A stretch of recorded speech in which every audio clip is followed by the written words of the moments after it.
हाँ जी, करें जी शुरू। आज अपन नया टॉपिक शुरू करने जा रहे हैं जिसका नाम है जी आपका financial statements of non profit organisation. ठीक है। ये वाला जो टॉपिक है ये आपके एग्जाम में, अकाउंट्स के एग्जाम में, ये आपको 10 मार्क्स तक दिख सकता है। और ये बहुत ही आसान टॉपिक है। मतलब अगर आप जनरली किसी से बाहर बात करोगे वो कहेगा यार पता नहीं कैसा अजीब सा टॉपिक है। बट अगर मैं आपको कहूँ कि अगर आपने इसकी पहली दो क्लासेस को बहुत अच्छे से कंसेप्ट को लगा लिया तो आप कहोगे कि एट द एंड जाके यार तो कुछ भी नहीं है, ये तो वही है कि जो हमने करा ही हुआ है। ठीक है। और ये आपको कितने नंबर देके जाएगा? 10 नंबर देके जाएगा अकाउंट, सीधे सीधे। ठीक है। आपका सीए फाउंडेशन 400 नंबर का है, उसमें से देखो 10 नंबर तो आपको यही एक टॉपिक देके जा रहा है। ठीक है जी। तो मतलब 2.5%। आपको टोटल पास करने के लिए कितने चाहिए? 200 नंबर चाहिए। ठीक है। 200 में से अगर आप 10 नंबर इसी में ले आते हो तो आप देखो कि आपने कितने परसेंट नंबर इसमें ले आया। 5% नंबर तो आपके एक टॉपिक की वजह से ही आप पास कर रहे हो। ठीक है जी। तो इस पॉइंट ऑफ व्यू से इसको अपन शुरू करेंगे। ठीक है जी। अब financial statements of non profit organisation. अभी तक आपने +1 में आपने फाइनेंशियल स्टेटमेंट्स पढ़ी थी। ठीक है। जिसमें आपने क्या बनाना सीखा था? आपने ट्रेडिंग अकाउंट, P&L और बैलेंस शीट बनानी सीखी थी। ठीक है। फिर फिर आप लोग बड़े हो गए, +2 में आ गए। फिर आपने यहाँ पर किसकी बुक्स बनानी सीख ली थी? पार्टनरशिप फर्म की। जहां पर आपने क्या बनाना सीखा था? Revaluation account. वो तब होता था जब आपकी पार्टनरशिप चेंज होती थी, उसका कुछ क्या कहते थे उसको, रिकॉन्स्टिट्यूशन होती थी, वो होता था। ठीक है। फिर आपने वहां पर पार्टनर्स अकाउंट बनाना सीखा था, पार्टनर का कैपिटल करंट अकाउंट बनाना सीखा था और उसकी बैलेंस शीट बनानी सीखी थी। ठीक है। फिर आपने +2 में ही कंपनी के अकाउंट्स बनाने सीखे थे। कंपनी के अकाउंट्स में आपने क्या बनाया था? Statement of profit and loss बनाई थी आपने। और फिर आपने बैलेंस शीट भी बनाई थी। बैलेंस शीट आपने कैसे बनाई थी? उस फॉर्मेट से बनाई थी आपने, इक्विटी एंड लाइबिलिटी वाले से बनाई थी। ठीक है। यहां पर आपने जो अपनी बनाई थी वो ट्रेडिशनल टी फॉर्म से ऐसे ऐसी बैलेंस शीट्स बनाई थी। ठीक है। यहां पर आपने ऐसे बैलेंस शीट बनाई थी। ठीक है जी। अब अगर आप देखो, आपने +1 के बिजनेस स्टडीज में सीखा था बहुत सारी फॉर्म्स ऑफ ऑर्गेनाइजेशन है। ठीक है। HUF होती है, सोल प्रोप्राइटर होता है, पार्टनरशिप होती है, कंपनी होती है। ठीक है। तो अगर आप देखोगे आप धीरे धीरे सबकी फाइनेंशियल स्टेटमेंट्स बनाना सीख रहे हो। ठीक है। HUF सोल प्रोप्राइटर की ऐसे बन जाती है, पार्टनरशिप की ऐसे, कंपनी की ऐसे। ठीक है। आप अपने आसपास देखो, आप देखो आप सीए कर रहे हो तो अपने आसपास जितनी भी इकोनॉमिक एक्टिविटी हो रही है आगे जाके आपको उसकी फाइनेंसिस बनानी पड़ेंगी। ठीक है। अब अपने आप आसपास देखो, इस बिल्डिंग के नीचे देखो, सामने क्या है? खाने पीने की मार्केट है, सामने मार्केट है, ट्यूशन मार्केट है, वहां पर है। इधर चले जाओ, साथ में क्या है? स्कूल है, BCM है, RS स्कूल है, ब्लॉसम स्कूल है। ठीक है। फिर आप जिस कॉलेज में जा रहे हो वो उसको वो भी कॉलेज है, आसपास शॉप्स हैं। अब देखो जो शॉप्स हैं, जो बिजनेसेस कर रहे हैं, जो लोग बिजनेस कर रहे हैं, उनकी फाइनेंशियल स्टेटमेंट्स तो आपने बनानी सीख ली। एक बिजनेस कैसे हो सकता है? या तो सोल प्रोप्राइटर से हो सकता है, HUF से हो सकता है, पार्टनरशिप से हो सकता है, या फिर कंपनी से हो सकता है। ये सारी चीजें आपने यहाँ पर बनानी सीख ली। जहां से आप अभी आए हो, स्कूल से आप अभी आए हो, तो क्या आपने स्कूल की कभी आपने आपको लगता है कि आपका स्कूल भी बैलेंस शीट बनाता होगा? क्या आपको ऐसा लगता है कि नहीं, वो उसको क्या है, वो कौन सा बिजनेस कर रहा है, उसको अपने एसेट्स एंड लाइबिलिटीज को क्यों देखना है, वो तो स्टूडेंट्स के लिए है? या फिर आप जिस कॉलेज में जाने वाले हो आपको लगता है कि वो एक बैलेंस शीट बनाता होगा? क्यों बना, उसको क्या जरूरत पड़ गई बैलेंस शीट बनाने की? देखो आप बैलेंस शीट क्यों बनाते हो? बैलेंस शीट आप P&L क्यों बनाते हो? ताकि आपको पता लगा कि भैया साल में मैंने प्रॉफिट कमाया है या लॉस कमाया है। क्या आप इस पॉइंट ऑफ व्यू से बनाते हो? क्या आपका स्कूल प्रॉफिट कमाने के लिए है? सैलरीज देनी है, आपसे फीस लेते हैं, सैलरीज दे देते हैं। उनको क्या जरूरत पड़ गई प्रॉफिट कमाने की? क्या आपका स्कूल एक प्रॉफिट कमाने के ओरिएंटेशन से काम करता है? मन में तो आ रहा है हाँ, बट फिर इतने इतने पैसे चार्ज कर लेते हैं फालतू में, ये वो फलाना ढिमकाना। मेरे को एक बार बताओ, क्या आपका स्कूल क्या प्रॉफिट के पॉइंट ऑफ व्यू से काम करता है?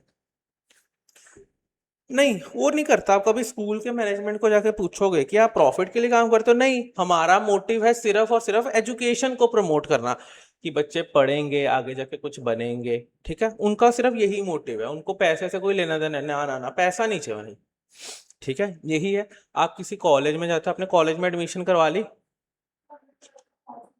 फॉर्म फिल किया, जब आप एडमिशन करवाने जाओगे वहां पर, एसडी कॉलेज का किया है या गवर्नमेंट कॉलेज फॉर गर्ल्स का, वो भारत नगर चौक, ठीक।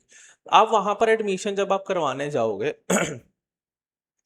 तो वहां पर जब आप फीस पे करोगे तो वहां पर जैसे आप बिल लेते हो, आप कभी कोई शॉप पे जाते हो, कहीं पे परचेज करते हो तो बिल लेते हो उस चीज का, वहां पर लिखा होता है इतना पैसा, इतना जीएसटी, इतना आपने टोटल वगैरह मेरे को पे कर दिया।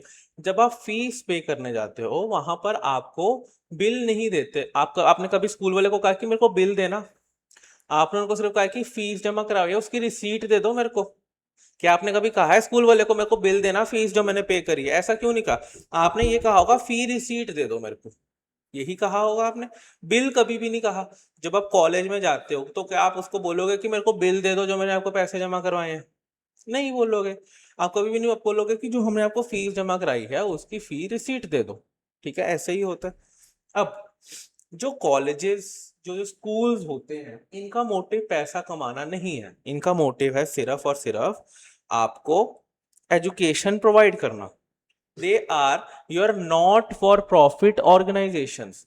इनका मतलब है कि यार हम जो सर्विसेज दे रहे हैं हमारा कोई मकसद प्रॉफिट कमाना नहीं है। हाँ, अगर काम करते करते कोई प्रॉफिट हो जाए, अब देखो, आप आपका स्कूल है, उसका मोटिव है कि भैया मेरे को पैसे नहीं कमाने, मेरे को कोई नॉर्मल से बस, ठीक है, मतलब जितना का फीस दे रहे हो उतने में खर्चा हो जाता है, टीचर को दे दिया, इंफ्रास्ट्रक्चर में खर्च कर दिया, इलेक्ट्रिसिटी में, मेरा कोई प्रॉफिट कमाना नहीं। अगर उसको गलती से प्रॉफिट हो जाए, लेट सपोज कि उसको प्रॉफिट हो जाता है, आपको क्या ऐसे कैसे हो जाएगा प्रॉफिट? देखो, आप सबसे 100 100 रुपए इकट्ठा कर रहे हो, एक इकोनॉमीज ऑफ स्केल आपने सुना है क्या होता है? इकोनॉमीज ऑफ स्केल आपने वर्ड सुना है इकोनॉमिक्स में? उसमें क्या होता है कि जब आप ज्यादा ज्यादा प्रोडक्शन करते हो ना तो आपकी कॉस्ट कम हो जाती है और आपको फायदा होना शुरू हो जाता है। वो एक कंसेप्ट होता है इकोनॉमिक्स का, आप पढ़ लोगे यहाँ पे भी, फाउंडेशन में भी। तो अगर गलती से फॉर एग्जांपल स्कूल को गलती से प्रॉफिट हो जाता है, ठीक है, उसने आपसे फॉर एग्जांपल 100 रुपया चार्ज किया, उसका उसने आपसे 100 रुपया एक फंक्शन हो रहा था स्कूल में, फंक्शन में उन्होंने सोचा कि यार पर स्टूडेंट अगर मैं 100 100 रुपया चार्ज करूं तो मेरा खर्चा निकल जाएगा।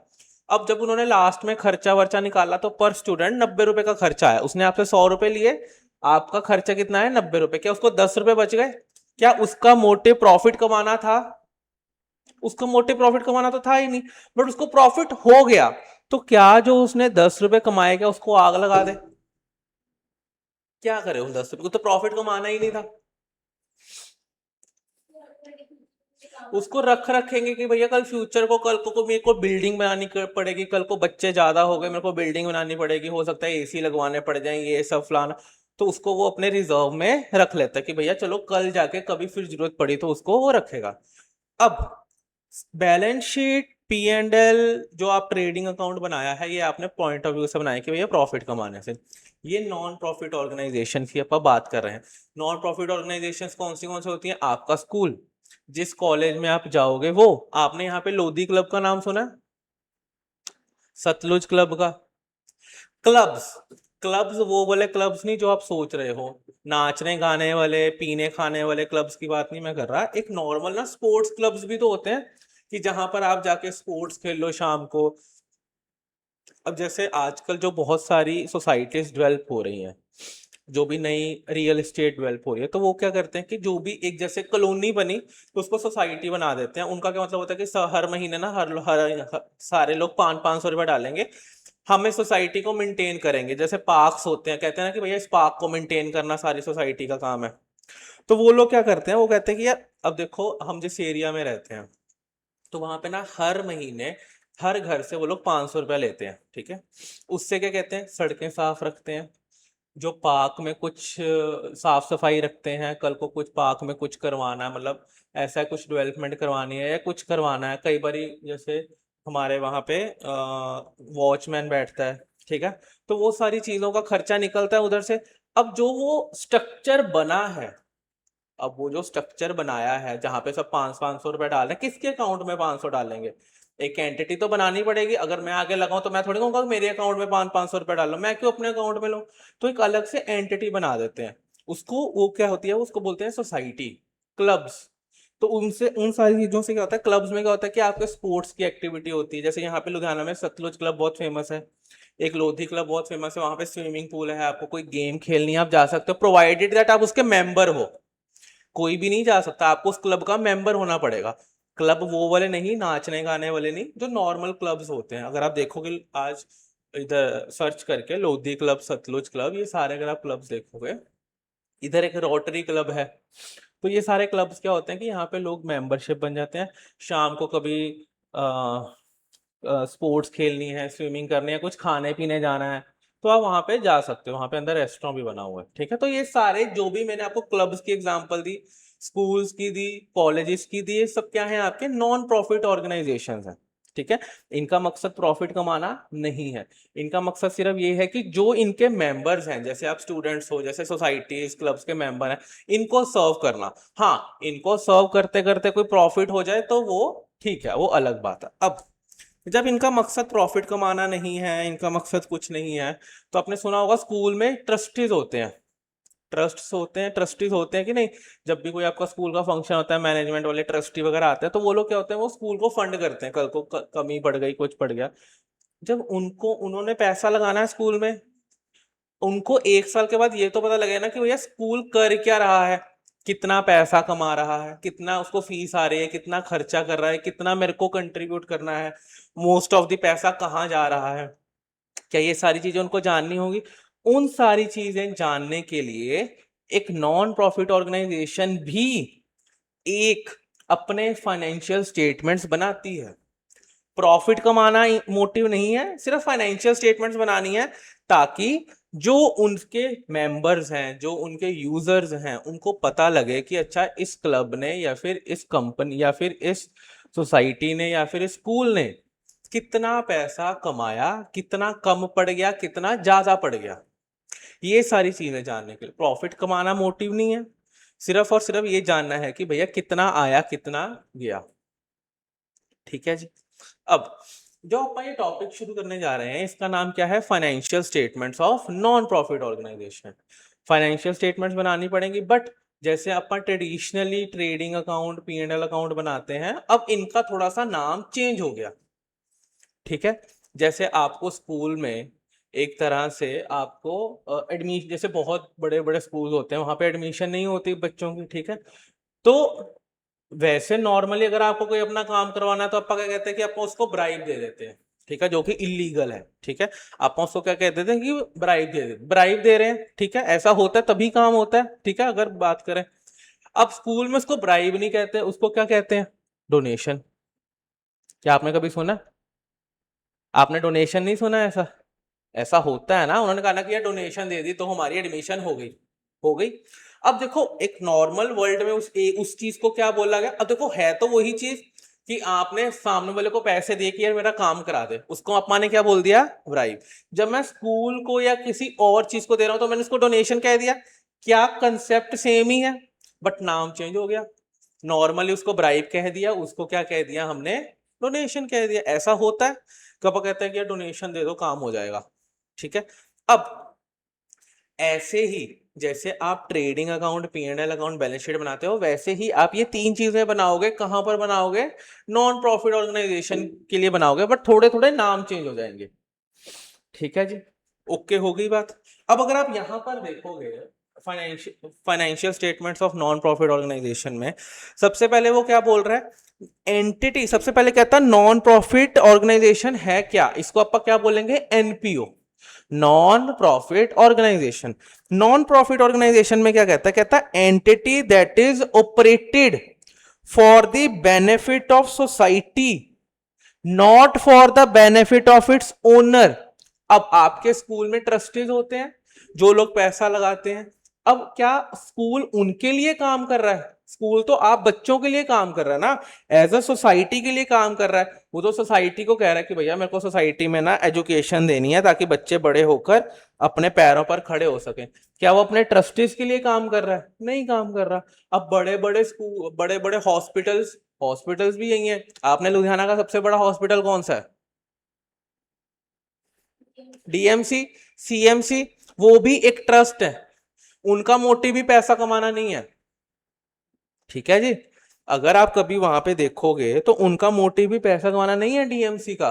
वो एक ट्रस्ट है, वो एक नॉन प्रॉफिट ऑर्गेनाइजेशन है, वो सेमी गवर्नमेंट ऑर्गेनाइजेशन है, ठीक है जी। अब नॉट फॉर इट्स ओनर की मतलब ओनर नहीं कमाना, जैसे कि फॉर इट्स, जैसे कि for example public hospitals, educational institutions, clubs, temples, churches. अब जितने भी अपन वो देखते हैं, जितने भी हमारे आसपास जितने भी वो बने हुए हैं हमारे मंदिर हैं, गुरुद्वारे हैं, चर्च हैं, क्या इनका मकसद प्रॉफिट कमाना है? अब हम लोग जो अपनी भावना से जो भी अपन उनको देते हैं, ठीक है, वहां पर अगर आपने देखा होगा ना, वहां पे बॉक्स लिखा होता है, वहां पे लिखा होता है दान पात्र, ठीक है। या फिर गुरुद्वारों में जाओ, वहां लिखा होता है सेवा। या फिर आप वहां पर चर्च में चले जाओ, वहां लिखा होता है डोनेशन बॉक्स। मतलब आप डोनेशन वगैरह दे रहे हो ताकि ये चर्च की फंक्शनिंग चलती रहे। अब आप कहोगे अगर आप पैसा नहीं दोगे तो भैया वहां पे इलेक्ट्रिसिटी कैसे आएगी? ठीक है, बट भैया इलेक्ट्रिसिटी तो लानी पड़ेगी। अब वहां पर जो काम कर रहे हैं उन वो भी कुछ तो सर्विसेज दे रहे हैं, उनको भी कंपनसेट करना पड़ेगा। तो ये सारी चीजें कहां से होती है कि जो हम लोग देते हैं। अब आपको पता है एसजीपीसी क्या है?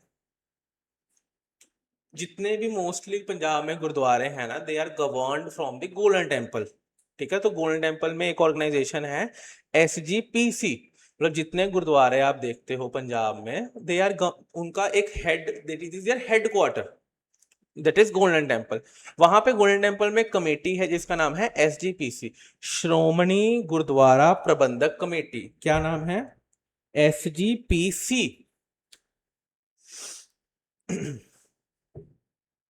एसजीपीसी, श्रोमणी गुरुद्वारा प्रबंधक कमेटी। अगर आप इसके नाम से देखोगे तो क्या हो गया कि गुरुद्वारों का प्रबंधन देखने के लिए एक कमेटी है, ठीक है। हर साल इनका बजट भी आता है। What they do is for the year they tell us कि इतना इतना we have received in the grants in the as a donation, और इतना इतना वी हैव स्पेंट इट। क्या इनका मकसद पैसे कमाना है? नहीं, इनका मकसद है कि भैया सोसाइटी एज अ होल को सर्व करना। But still they have to present the budget, they have, because they have to make calculations कि भैया कितना पैसा लगा, कितना आया और कितना आगे लगेगा, ठीक है। तो इसका मतलब है कि चाहे आपको प्रॉफिट कमाना है या नहीं कमाना, आपको हिसाब किताब तो रखना पड़ेगा। तो उसी हिसाब किताब को आप कह देते हैं financial statements of non profit organisation, ठीक है। अब यस, उनका भी बना होता। अब आप खुद सोचो, जितने बड़े बड़े मंदिर हैं, जितने भी अपने आसपास आप मंदिर देखते हो जो कि बहुत बड़े लेवल पे या फिर जिनकी बहुत मान्यता है, अब उनको वो भी ट्रस्ट बने हुए हैं। अब आप देखो इधर वैष्णो देवी का भी वो बना हुआ है, ट्रस्ट बना हुआ है। अगर आप कभी वैष्णो देवी जाते हो तो वो ना आपको गले में वो देते हैं, कार्ड देते हैं, ठीक है। वहां पे लिखा होता है श्री माता वैष्णो देवी कटरा ट्रस्ट, वो ट्रस्ट का है। और वो ट्रस्ट क्या है? एक एनपीओ है। आपका स्कूल भी एक ट्रस्ट है, ठीक है जी। तो ये सारी चीजें वहां से गवर्न होती हैं। ओके, होगी बात। चलो, अब मैं आगे अगर आगे आ जाऊं तो मैं फाइनेंशियल स्टेटमेंट्स की बात कर लेता हूं। एक प्रॉफिट ऑर्गेनाइजेशन क्या क्या बनाती है? Trading account, P and L account और बैलेंस शीट बनाती है। एक नॉन प्रॉफिट ऑर्गेनाइजेशन क्या बनाती है? वो जब भी आपको फाइनेंशियल स्टेटमेंट बोलेगा तो आपको ये तीन चीजें बनानी पड़ेंगी। बैलेंस शीट तो सेम ही है, ठीक है, थोड़ा सा फॉर्मेट में चेंज होगा। वो बनाती है receipt and payment account, income and expenditure account and balance sheet. ये तीन चीजें वो आपको बनाते हैं। कहां पर बनाते हैं आप? नॉन प्रॉफिट ऑर्गेनाइजेशन, ठीक है जी। अब क्या आपने बैंक अकाउंट बनाया है +1 +2 में? बैंक अकाउंट और कैश अकाउंट बनाया आपने? हम्म, चाहे मैं इसको बैंक अकाउंट बोल दूं, चाहे मैं इसको एक कैश अकाउंट बोल दूं, ठीक है जी। ये क्या होता है डेबिट, ये क्या होता है क्रेडिट। ठीक है, फॉर एग्जाम्पल ये मैं आपका बैंक अकाउंट बना रहा हूं, ये आपका है, मेरा नहीं है, आपका है। अगर मैंने आपको फॉर एग्जाम्पल 1,000 रुपया पे किया, लेट सपोज मैंने आपको 1,000 रुपया पे किया, इस बैंक अकाउंट में आप क्या एंट्री डालोगे?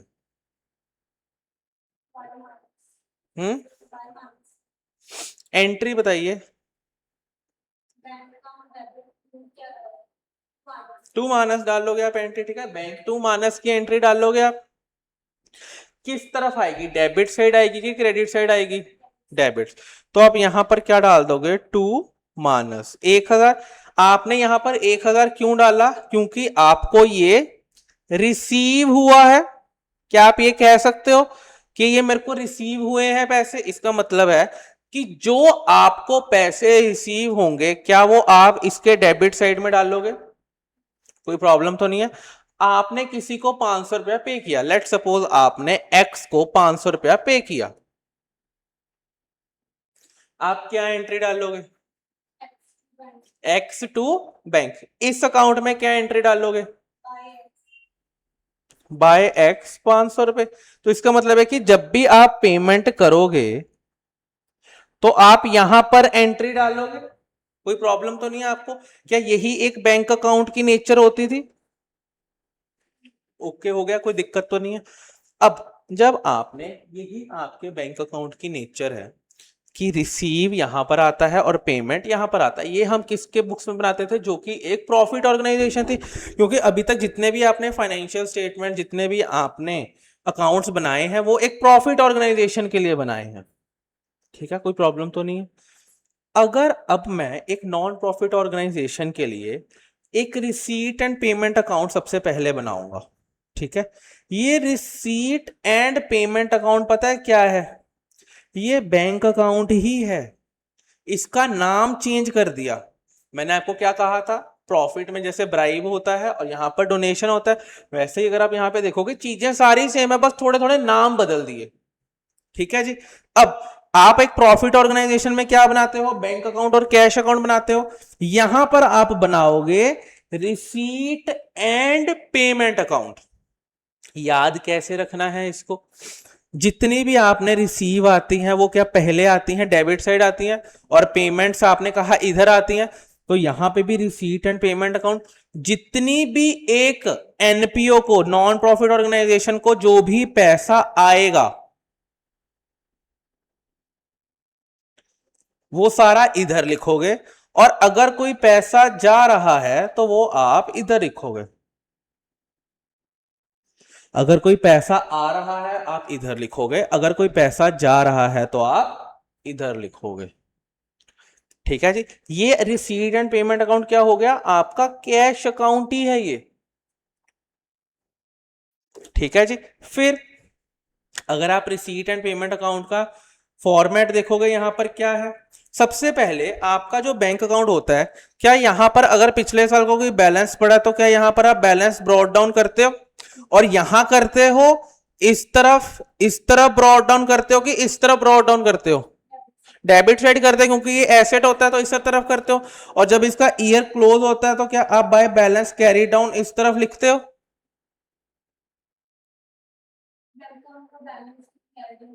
क्यों? किसके इक्वल आ जाता है?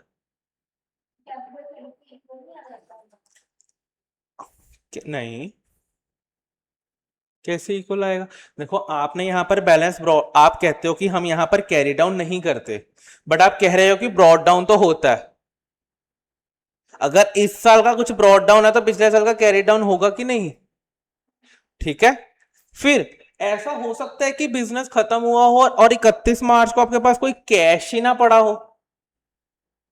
अगर कैश अकाउंट में अगर आप कैरी डाउन कर रहे हो तो इसका मतलब है कि कुछ कैश तो आपके पास पड़ा हुआ है, तभी आप कैरी डाउन करोगे। ऐसा हो सकता है कि मैं बिल्कुल खत्म कर दूं, तो इसका मतलब है कैरी डाउन तो होगा बैलेंस। कोई प्रॉब्लम तो नहीं है इसमें आपको? तो इसका मतलब है कि एक बैंक अकाउंट में ये भी होगा और ये भी होगा, कोई प्रॉब्लम तो नहीं है। और यहां पर अगर कोई रिसीव हो रहा है पैसा तो इधर आ जाएगा, अगर कोई पेमेंट हो रहा है पैसा तो इधर आ जाएगा। ओके हो गई बात, कोई प्रॉब्लम तो नहीं है इसमें। ये आपका रिसीट एंड पेमेंट अकाउंट की बात यहां पर हो जाती है। ठीक है जी। अगर आप इसका फॉर्मेट देखोगे रिसीप्ट एंड पेमेंट अकाउंट का, यहां पर जो भी पैसा आया है किसी भी तरह का, देखो कैश अकाउंट में किस किस तरह का पैसा आ सकता है। क्या आपने कोई सेल करी उसका पैसा आ सकता है, कोई आपने बिल्डिंग सेल करी क्या उसका भी पैसा आ सकता है, ठीक है, कोई आपको डोनेशन आई कोई उसका भी पैसा आ सकता है, कुछ आपने परचेज करा क्या उसका भी पैसा आ सकता है, कुछ एक मैंने एक्टिवा परचेज करा क्या उसका भी आ सकता है। इसका मतलब है कि चाहे आप सेल परचेज करो, चाहे आप कोई एसेट क्रिएट करो, या फिर कोई एसेट को खरीदो, या फिर कोई एसेट को बेचो, क्या ये सारी दोनों चीजें आएंगी। डोनेशन, क्या ये भी आएगा, कोई प्रॉब्लम तो नहीं है इसमें, ठीक। अब आगे अब देखो इसका आप एक अकाउंट देखो, ठीक है जी। क्या कह रहा है, brought down cash in hand, ये क्या हो गए, इसके ओपनिंग बैलेंसेस हो गए, ठीक है, ब्रॉट डाउन में 2 ओपनिंग बैलेंसेस हो गए। फिर कुछ देखो पैसा आ रहा है सब्सक्रिप्शन वगैरह, ये क्या होता है ये हम आगे बढ़ेंगे। देखो सैलरीज वगैरह पे कर रहा हूं मैं, वेजेस पे कर रहा हूँ, रेंट पे कर रहा हूँ, इलेक्ट्रिसिटी पे कर रहा हूँ, वाटर चार्जेस, क्योंकि जो सारी पेमेंट्स होती हैं वो कहाँ आती हैं, यहां पर आती हैं, और जो सारी रिसीट्स होती हैं वो सारी इधर आती हैं, ठीक है। वो क्या कहता है, कहता it is the summary of cash and bank transactions like a cash book, जहां पे कोई भी रिसीट हो, चाहे कैपिटल हो या रेवेन्यू, रेवेन्यू रिसीट क्या होता है, कैपिटल रिसीट क्या होता है, ये हम पढ़ेंगे आगे वाले चैप्टर्स में आके, ठीक है। सिमिलरली कोई भी एक्सपेंडिचर हो रहा है, मतलब इसमें क्या आता है कि मेरे पास कोई भी पैसा आया, जैसे मर्जी आया, चोरी करके आया, चकारी करके आया, डाका डाल के आया, जैसे मर्जी आया, वो मेरे रिसीट एंड पेमेंट अकाउंट में होगा। मैं कोई भी पेमेंट कर रहा हूं, कोई अच्छी पेमेंट कर रहा हूं, कोई बुरी पेमेंट कर रहा हूं, कोई मतलब नहीं है। अब आपका बैंक अकाउंट है, आपका बैंक अकाउंट का डिफरेंशिएट करता है, आपने बाहर जाके यूपीआई करा, आपने बाहर जाके छोले भटूरे खा लिए संडे को सुबह सुबह, तो भी आपके बैंक अकाउंट में आएगा। आपने जाके कोई कंप्यूटर खरीद लिया, कंप्यूटर आपका एसेट होता है, तो भी वो डेबिट, तो भी वो वहां पे आएगा। क्या बैंक अकाउंट डिफरेंशिएट करता है इन दोनों में कि नहीं नहीं कंप्यूटर है मैं तो नहीं आऊंगा, नहीं नहीं छोले भटूरे मैं तो नहीं आऊंगा, आएगा। तो ये आपका बैंक अकाउंट ही है। कोई भी तरह की, वेरी इंपॉर्टेंट, कोई भी तरह की पेमेंट हो, मैं यहां पर पेमेंट और रिसीट्स की बात कर रहा हूं, वेरी वेरी इंपॉर्टेंट। मैं यहां पर इनकम और एक्सपेंडिचर की बात नहीं कर रहा। क्या ये दोनों में डिफरेंस होता है कि नहीं होता, तो मेरे को ये बात बताओ, क्या इन दोनों में डिफरेंस है। अगर मैं आपको कह रहा हूं income and expenditure, receipt and payment, क्या इनकम और रिसीट एक होते हैं और एक्सपेंडिचर और पेमेंट एक ही होते हैं, बताइए। क्या इन दोनों में डिफरेंस होता है। इनकम क्या होती है, मेरी कमाई, कि मैंने जितना कमाया, जितना मैंने अर्न किया। रिसीट क्या होता है, कि जितना पैसा मेरे पास आया।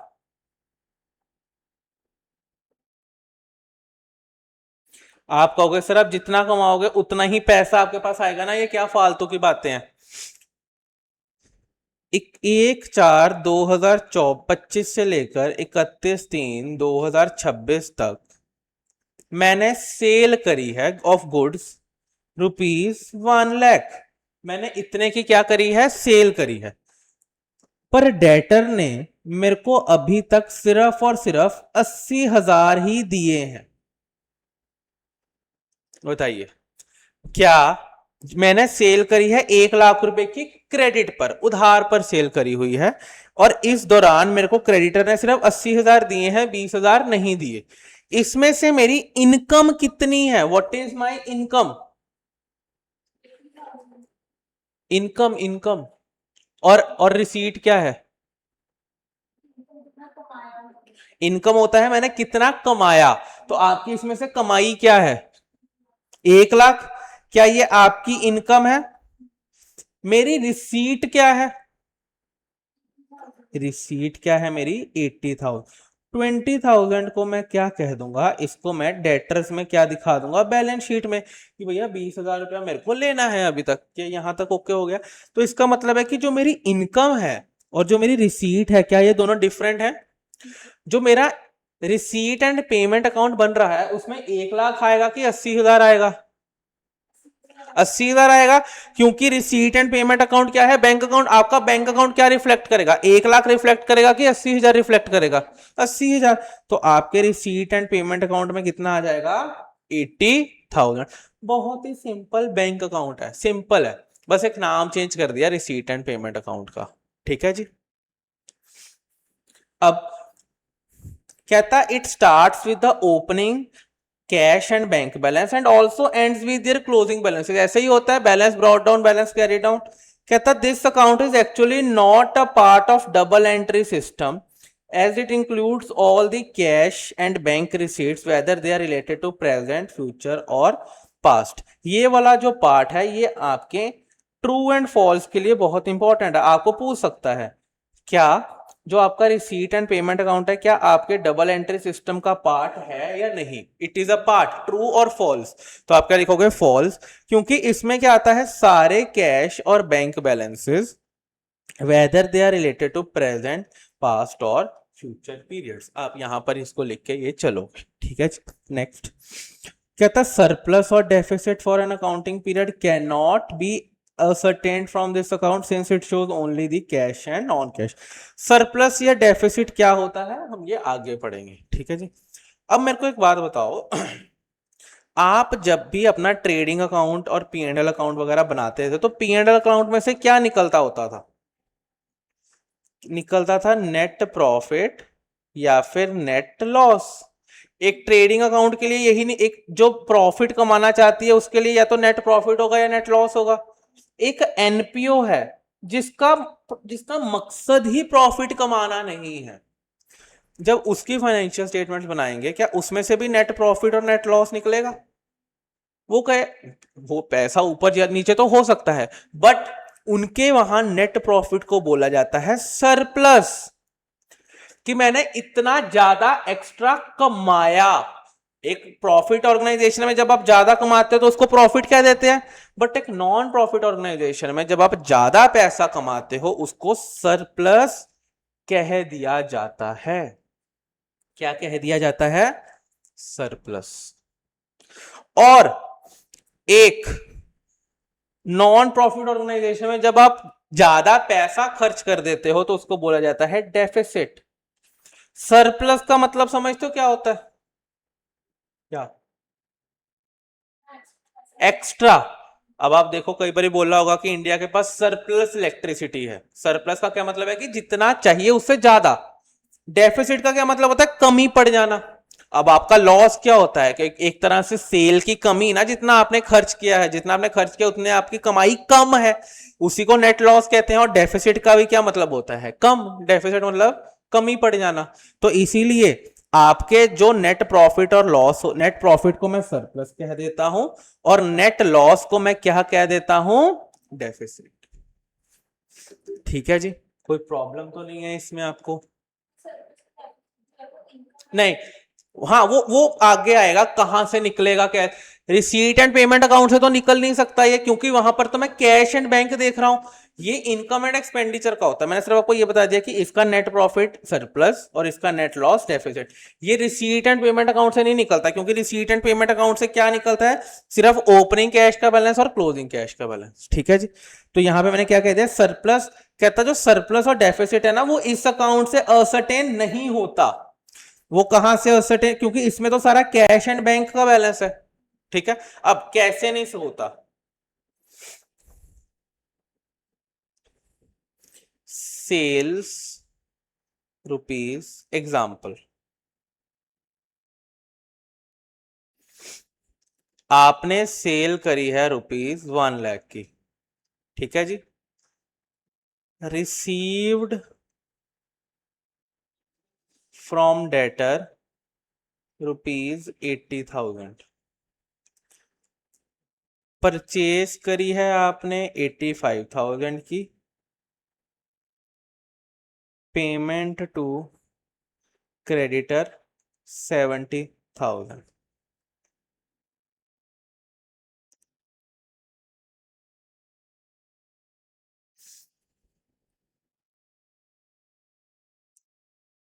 Prepare receipt and payment account plus tell surplus या फिर डेफिसिट। लिख लो ये।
हाँ जी, लिख लिया जी आपने। चलें जी आगे।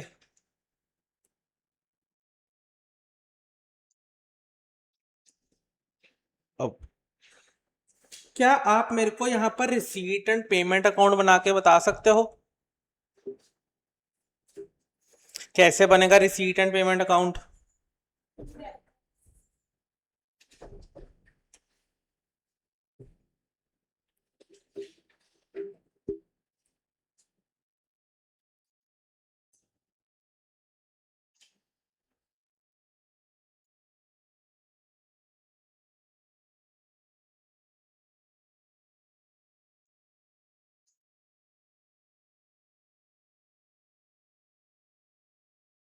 अगर मैं यहाँ पर रिसीट एंड पेमेंट अकाउंट बनाने की कोशिश करूं तो यहाँ पर मेरा कितना आएगा receipt?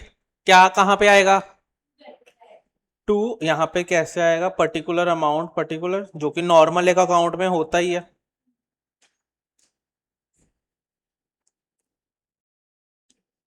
Particular rupees. Sir date नहीं आ रही। अगर डेट हमको क्वेश्चन में दी होगी तो आएगी, नहीं दी होगी तो अपन नहीं लिखेंगे। 11वीं 12वीं में जितने आपने लेजर्स बनाए हैं वहां पर डेट्स आती हैं, बट अब बड़े हो गए हो, अगर डेट्स दी होंगी तो आएगी, नहीं दी होंगी तो नहीं आएगी। ठीक है जी। यहां पर क्या आएगा? टू कितना? 80,000। और पेमेंट कितनी करी है आपने?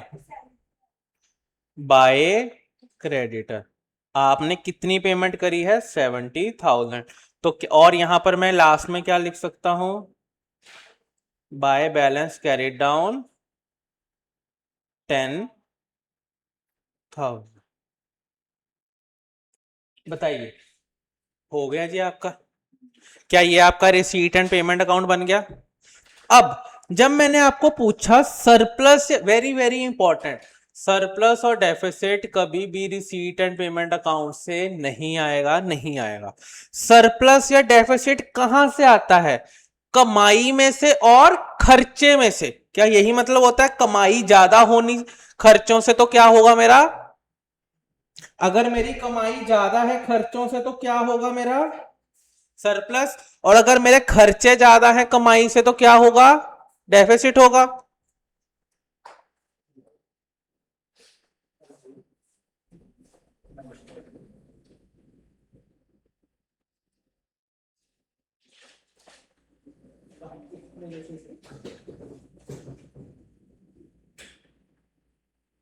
हाँ जी हाँ जी हाँ जी yes, हाँ जी हाँ जी हाँ जी ठीक है ठीक है हाँ जी हाँ जी हाँ जी Saturday में बात हुई थी।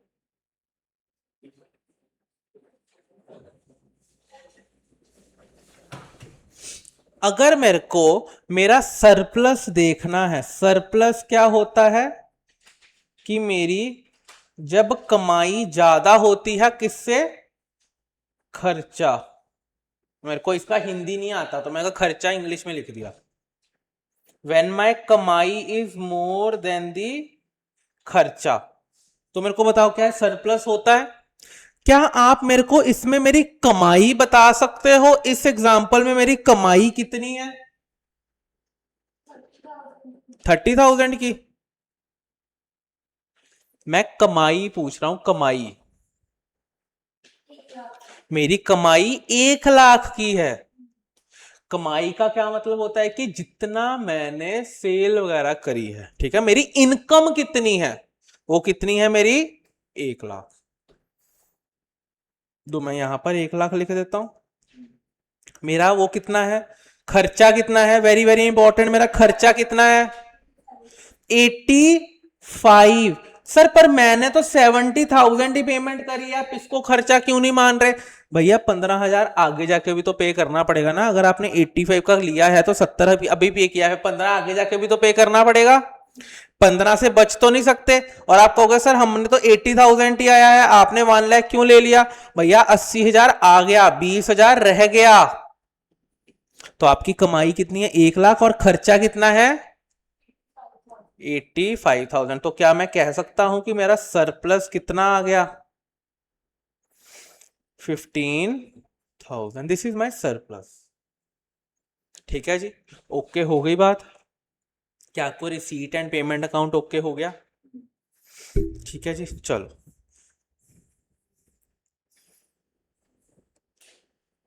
आप ये रिसीट एंड पेमेंट अकाउंट में ये जितने भी आपको चीजें आपको पूरे वहां पे दिखेंगी एक पेपर में, वो सारी यहाँ पर हैं। इसमें से कोई ऐसी चीज नहीं है जो आपको ना, इसमें से ऐसी कोई भी पेपर में चीज है जो कि आपको ना दिखे। ठीक है जी, ये सारा कुछ उसमें डाल दिया मैंने। खर्चे जितने आपको पैसे आए और गए वो डाल दिया, और एट द एंड देखो क्या आ गया। जैसे कि नॉर्मल अकाउंट में होता ही है, वहां पर ब्रॉड डाउन था और यहां पर एट द एंड में क्या है कैरी डाउन। यहां पर ऊपर देखो क्या है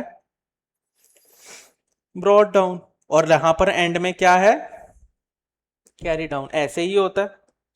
ठीक है जी, एक क्वेश्चन कर लेते हैं फटाफट से। क्वेश्चन नंबर 1 देखो क्या कह रहा है वो क्वेश्चन नंबर 1 में। कहता receipt and payment account for this Swaraj club. किसी क्लब की बात कर रहा है। अब देखो एक क्लब की अभी बात शुरू हुई है तो क्लब की बात कर ही लेते हैं, अभी हाथ लगे। क्लब दिखाऊं अगर मैं आपको,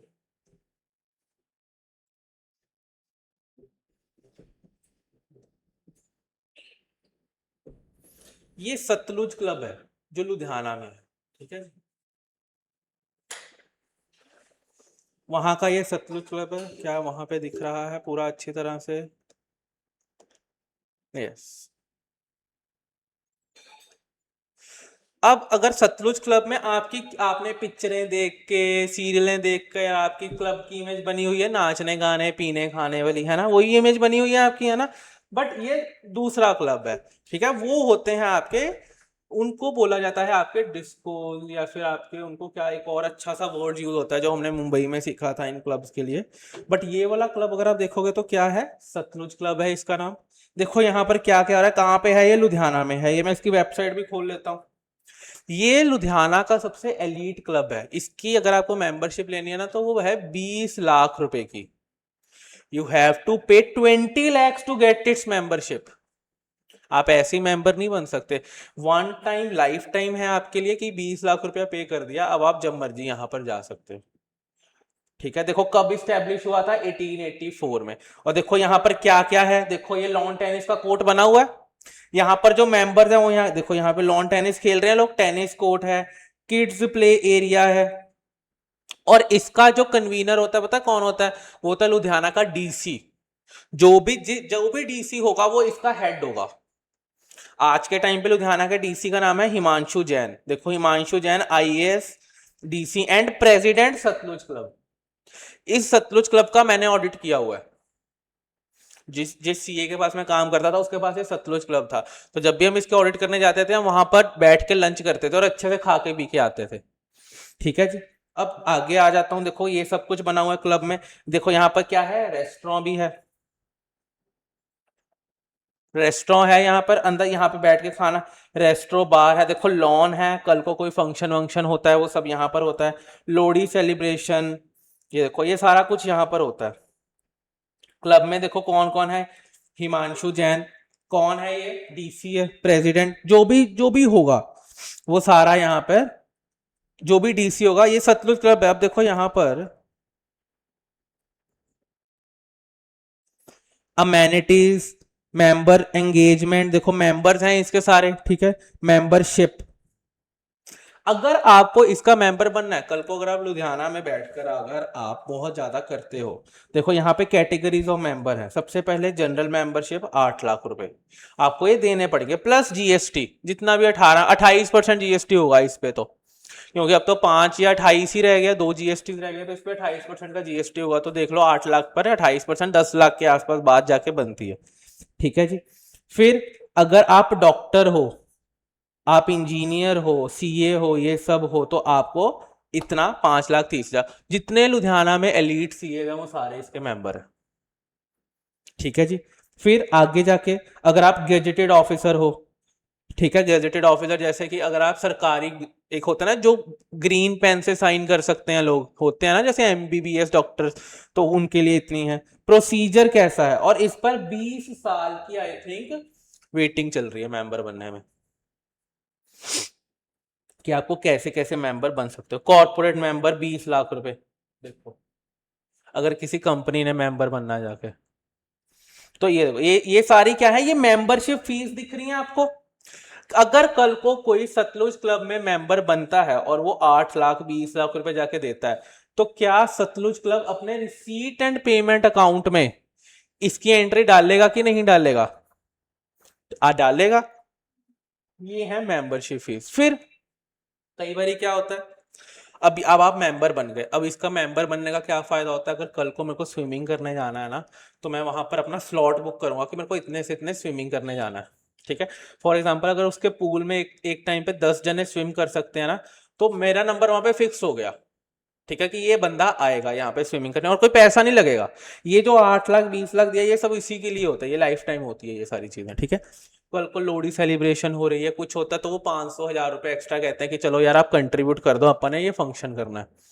कल को मेरे को यहाँ पे स्पोर्ट्स खेलने जानी है, जैसे मैंने आपको दिखाया था। अगर जैसे मैं अबाउट अस में चला जाता हूँ,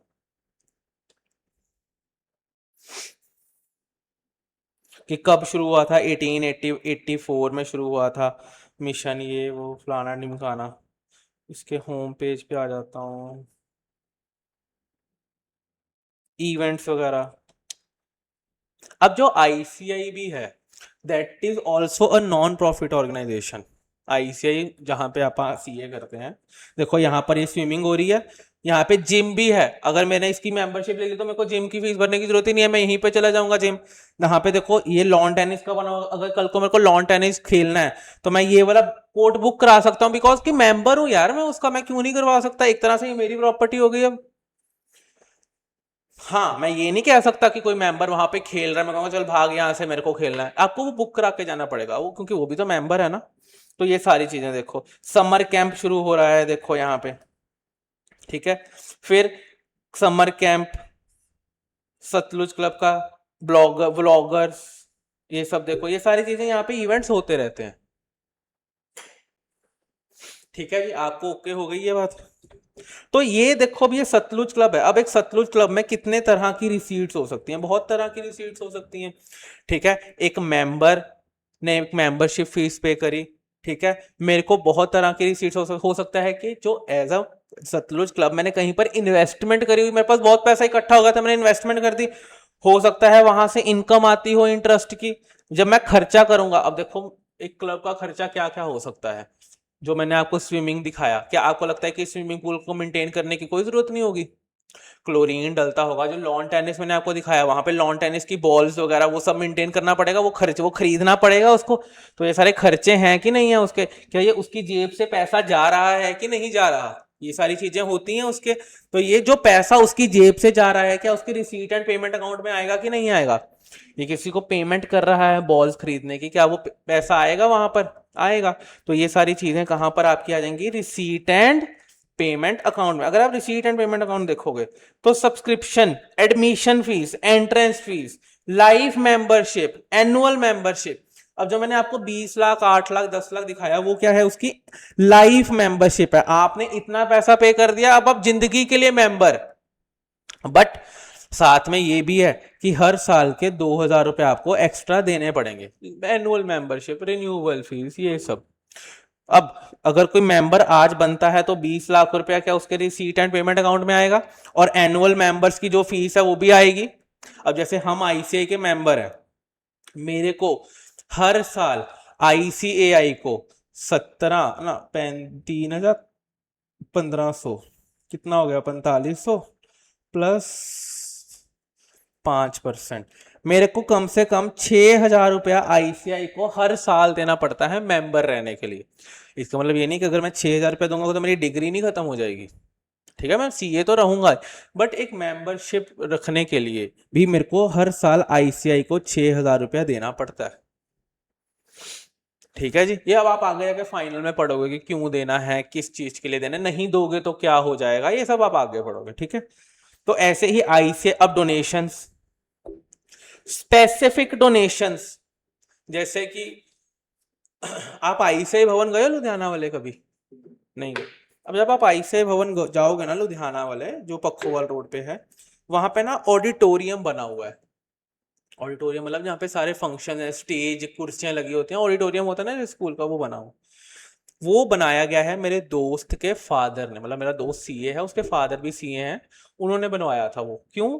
अपने ग्रैंड फादर की याद में। वहां लिखा होता है ना, in the late memory of, लिखा होता है ना कि मैं तुम्हारी याद में, चलो ये बनवा देता हूँ, मैं तुम्हारी याद में ये कर देता हूँ। अब उन्होंने क्या किया था, उन्होंने आईसीआई को ना फॉर एग्जाम्पल 10 लाख रुपया दे दिया कि मैं ये ऑडिटोरियम बनवाना चाहता हूं जिस पर मेरे फादर का नाम होगा।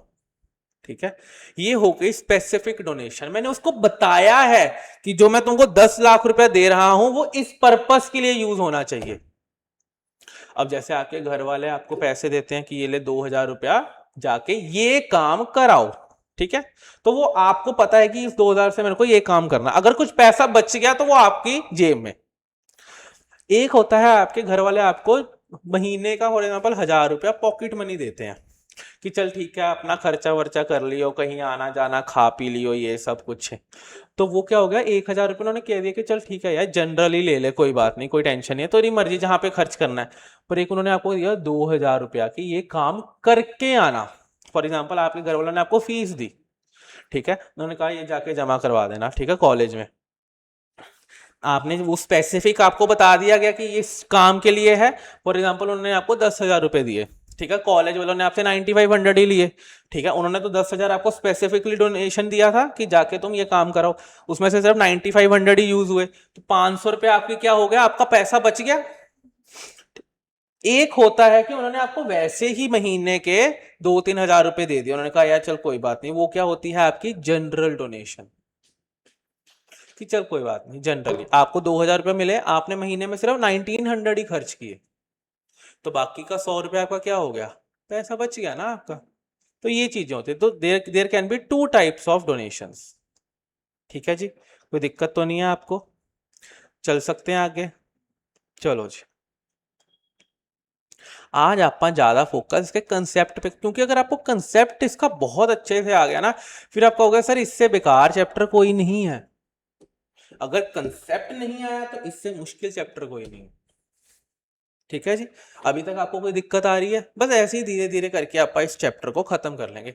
सीए इज ऑल अबाउट कि अगर आपने कंसेप्ट पकड़ लिया तो आपका फिर वो बहुत आसानी से हो जाएगा। ठीक है जी, बाकी महीने रह गए हैं आपके 3, ठीक है जी, आज का महीना भी खत्म हो गया, तो अब थोड़ी अपनी कमर कस लो। ठीक है, पहले अटेम्प्ट में निकालना है अपन ने। चलो, इनकम एंड एक्सपेंडिचर, नहीं सॉरी, अपन यहाँ पर ही कर रहे थे। ठीक है, अब अपन आ जाते हैं कि हमारे क्वेश्चन पर। ये किसकी बात कर रहा है? एक स्वराज क्लब की बात कर रहा है। ठीक है, वहां पर उसने क्या किया, फॉर द ईयर एंडेड 31 मार्च 2022 को उसने कहा कि एंट्रेंस फीस है 300 रुपया। The receipt and payment for the, उसने क्या कहा कि जो उसको रिसीव हुआ है और जो उसने पेमेंट्स करी हैं वो सारा वेरवा इस प्रकार है। एंट्रेंस फीस 300 रुपए की मिली है। उसने आपको एट द एंड में क्या बनाया है, कहता है रिसीट एंड पेमेंट अकाउंट बनाना। तो एक बार मैं इसका रिसीट एंड पेमेंट अकाउंट का बना लेता हूं फॉर्मेट।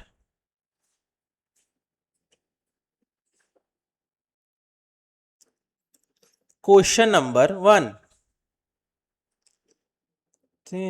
माही के दिन आ गए। आपके दोस्त क्या कर रहे हैं +2 वाले आजकल?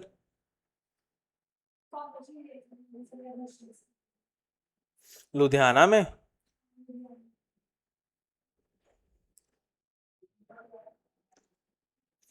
एसटी में अटेंडेंस का चक्कर नहीं पड़ेगा? नहीं, उसमें वुमेन्स वाले में भी, उसमें आपको चक्कर नहीं पड़ेगा अटेंडेंस का? हाँ, गवर्नमेंट कॉलेज फॉर वुमेन। फिर कैसे करोगे आप? फाउंडेशन तो हो जाएगा आपका सौखे सौखे, इंटर का कैसे करोगे वहां पे? तो वो बहुत, ये तेजिंदर सर भी पहले एसडी कॉलेजेस में थे, इन्होंने एसडी से करी हुई है बीकॉम, तो इनको बड़ी दिक्कत आई थी। बट आप वहां पर क्यों देख रहे हो एसडी में? व्हाई नॉट आ रहा? आई नो वहाँ पे अच्छा, हम हमें भी बहुत मन था कि यार एसडी है, हम तो एसडी मिल जाना था मेरे को, मैंने लिया नहीं। एसडी में वो होता है ना, फीस बड़ी कम होती है ना, उसमें आर्या में थोड़ी ज़्यादा होती है। मेरे को भी था, मेरे को बहुत चुभती थी यार, जाना है नहीं, कॉलेज पढ़ना है नहीं, फीस फालतू में अपा देते रहते हैं। चलो कोई नहीं, आप देखो कि उसमें अगर होता है तो अटेंडेंस अटेंडेंस तो देख लेंगे, फिर वहाँ पे किसी को कह देंगे थोड़ा सा देख लो इस लड़की का। ठीक है, चलो। हाँ जी, रिसीट एंड पेमेंट अकाउंट आ गया आपका। फिर ये भी तो है ना कि जब आपके सितंबर में पेपर है तो घर बैठ के तो पढ़ोगे, अक्टूबर वो अगस्त में दिक्कत करेंगे ना वो, क्या पा क्यों नहीं रहे हो? पूछा आपने वहां पर?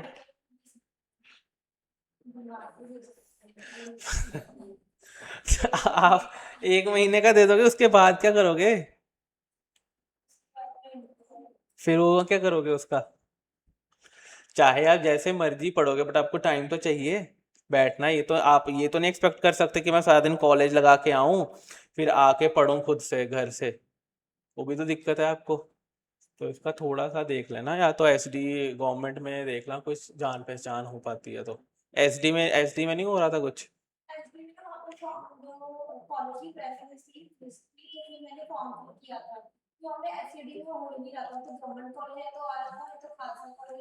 खालसा कॉलेज पर वुमेन आ रहा था कि गुजरांवाला खालसा कॉलेज आ रहा था?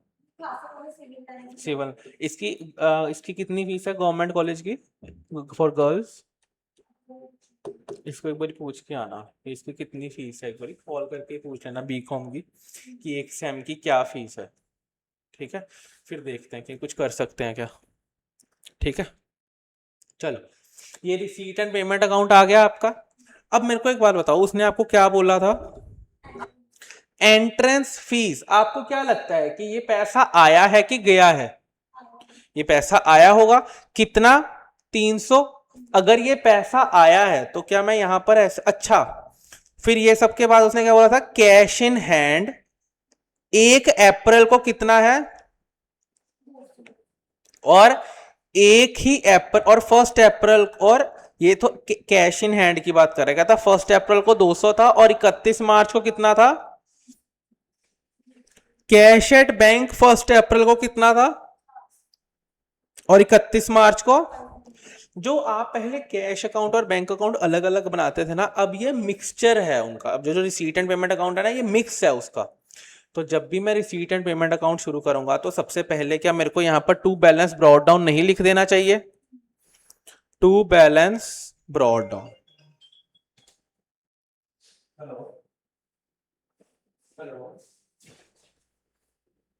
हेलो।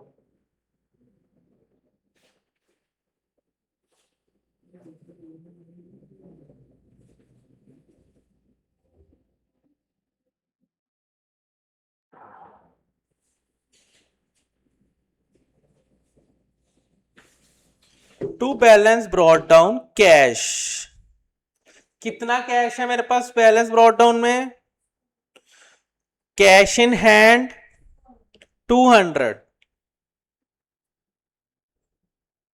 और बैंक में कितना पैसा है मेरे पास? कितना पैसा पड़ा है मेरे पास बैंक में? 400।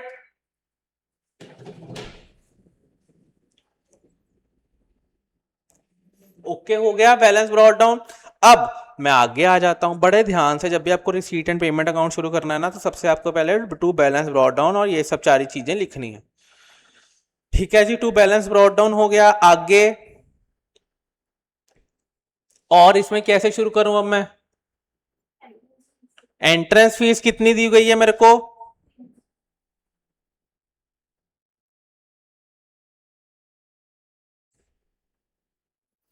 बताइए, क्या मैं ये लिख सकता हूं यहां पर ही आएगा कि दूसरी साइड पे आएगा? यहीं पे आएगा। कैसे पता लगाना है? इस अकाउंट का नाम क्या है? हाँ, 15 मिनट। अब रीजन क्या है यहां पर लिखने का? ये तो मैंने आपको बता दिया कि रिसीट है तो इधर आएगा, पेमेंट है तो इधर आएगा। ठीक है, मेरे को एक बात बताओ मेरे पास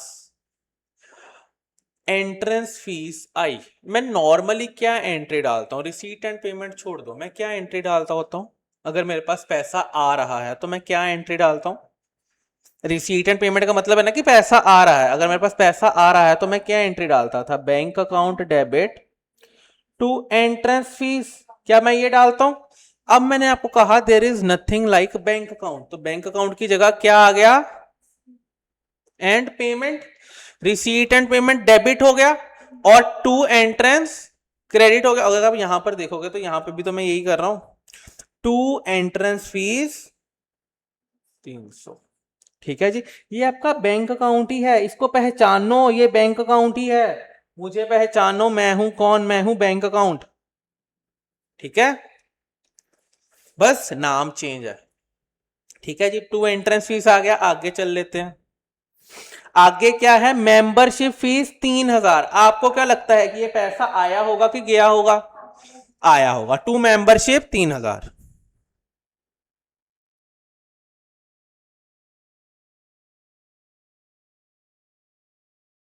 बताइए, हो गया जी। Next, donation for club pavilion 10,000, क्या आपको आया होगा कि गया होगा? डोनेशन आई है। डोनेशन फ्रॉम क्लब पवेलियन मतलब उसने कहा कि वो जो पवेलियन क्लब का जो भी कुछ है उसके लिए डोनेशन है। तो क्या मैं यहां पे लिख सकता हूं to donation for club pavilion, कितना? 10,000। फूड स्टफ की सेल, आपके क्लब में एक एग्जीबिशन लगी थी जहां पर खाने के स्टॉल्स वगैरह लगे थे, वहां पर सेल हुई है 1200 की।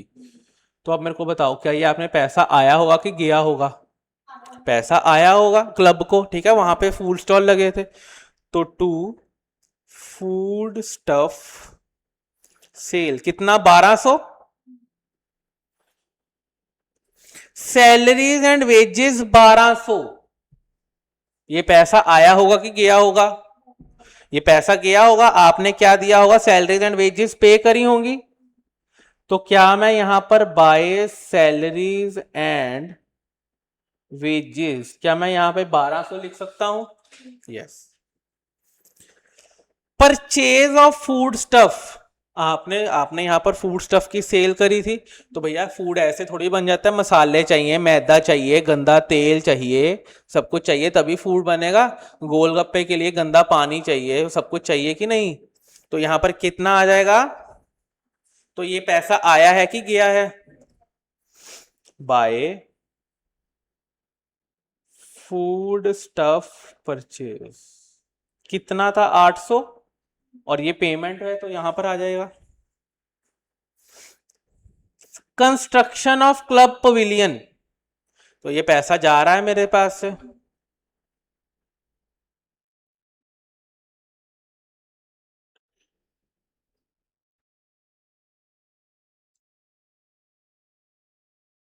11, ठीक है जी। जर्नल एक्सपेंसेस 600, आपको क्या लगता है ये जर्नल एक्सपेंसेस वगैरह आए हैं कि गए हैं?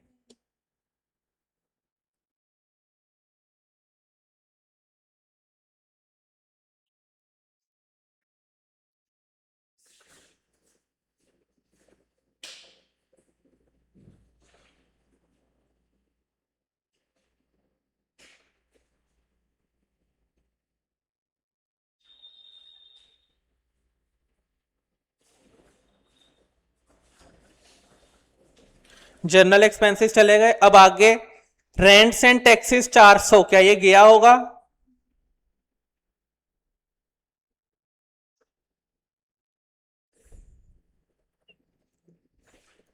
By bank charges 160।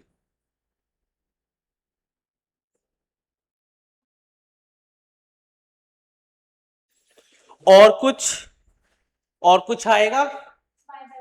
By balance carry down, cash and bank. बताइए कितना आ गया कैश? मेरे पास कैश कितना पड़ा था? 350 एंड 59। क्या ये मैच कर जाएगा या कुछ बैलेंसिंग फिगर आएगी? देखो,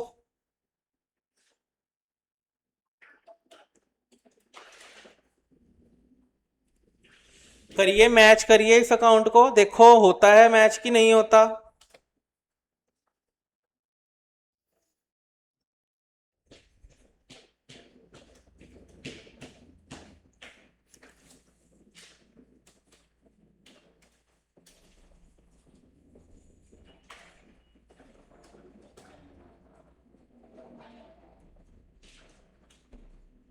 हो रहा है मैच? नहीं हो रहा? 9900 का, 9900 का नहीं हो रहा? कहाँ पे डिफरेंस आपका, क्या टोटल आ रहा है? और किसका नहीं आ रहा 15100? क्रेडिट साइड का नहीं आ रहा, कितने का फर्क आ रहा है? 9900। ऐसा क्यों आ रहा है? आपको क्या लगता है कि क्यों आ रहा होगा ये डिफरेंस? क्या हमने ये सारी चीजें नहीं लिखी, या आपने कैलकुलेशन में मिस्टेक करी है? 1200, 800, 11000, 600, 400, 1। ओ माई गॉड, आपने 11000 को 1100 मान लिया और आप कह रहे हो कि मैच नहीं कर रहा। ये अकाउंट मैच क्यों कर सकता है? क्या आपका जब बैंक अकाउंट आप लोग बनाते हो, ये बैंक अकाउंट है, यहां पर बैलेंस ब्रॉट डाउन होता है और कैरी डाउन आता है, तो क्या आपका बैंक अकाउंट मैच नहीं करता? करता है कि नहीं? तो फिर ये अकाउंट भी तो बैंक अकाउंट ही है। तो ये मैच, जब आपने ब्रॉट डाउन डाल दिया, जब आपने कैरी डाउन डाल दिया, तो ये क्यों, क्या रीजन है कि ये मैच नहीं करेगा? करेगा ही। ये सब क्या है, जितना पैसा आपके पास आया और ये सारा क्या है कि जितना आपने खर्चा और जितना आपके पास बचा पड़ा है, तो भैया ये अकाउंट तो मैच करेगा। ठीक।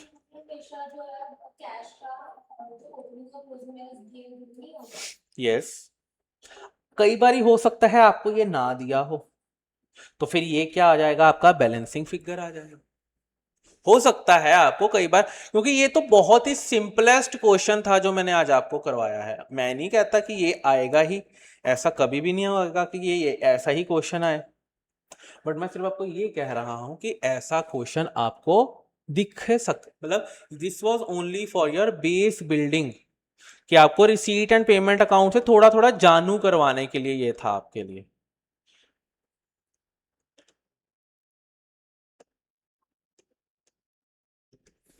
ठीक है जी, चलें जी आगे।